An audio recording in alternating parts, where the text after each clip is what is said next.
Pakistan cricket team کے director محمد حفیظ نے کہا کہ بابر اعظم کو آرام دیا جا سکتا ہے۔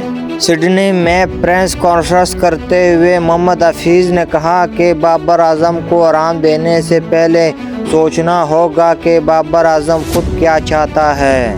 اگر انہیں لگتا ہے کہ ہم ان کو کسی جگہ مدد دے سکتے ہیں تو ہم موجود ہیں۔ محمد حفیظ نے کہا کہ بابر اعظم محنتی ہے، وہ بھرپور ٹریننگ کرتا ہے۔ بابر اعظم کو ایک بڑی اننگ کی ضرورت ہے جو ان کا اعتماد بحال کر دے گی۔ ریڈ بال کرکٹ کھیل میں نکھار لاتا ہے۔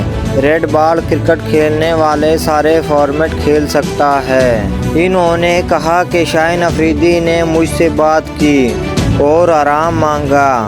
شاہین افریدی کو ورک لوڈ کی وجہ سے آرام دیا۔ ہم یہ نہیں چاہتے کہ ورک لوڈ کی وجہ سے کسی بھی انجری کا شکار ہو جائے۔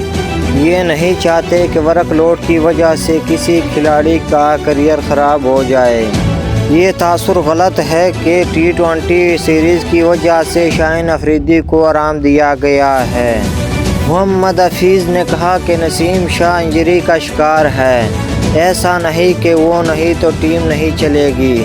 ان کی جگہ عامر جمال آ گیا۔ دورہ آسٹریلیا میں پاکستان ٹیم نے اچھی کرکٹ کھیلی۔ کچھ ایسے لمحات تھے جس سے ٹیم پورا فائدہ نہ اٹھا سکی۔ ان کا کہنا تھا کہ میلبرن ٹیسٹ میں کیچ ڈراپ ہونے کی وجہ سے شکست ہوئی۔ دورے پر غلطیاں بھی کہیں جیسی درست کرنے کی ضرورت ہے۔ محمد حفیظ نے کہا کہ ICC کو ٹیسٹ کرکٹ کھیلنے کے لیے ایک تجویز دوں گا۔ تمام بورڈ کے لیے اسٹینڈرڈ ٹیسٹ فیس لے کر آئیں تاکہ تمام ٹیسٹ کھیلنے والے کھلاڑیوں کو فیس برابر کی ملنی چاہیے۔ وہ کھلاڑی آسٹریلیا کا ہو یا کسی دوسرے ملک کا، ایک اسٹینڈرڈ ٹیسٹ فیس ہونی چاہیے۔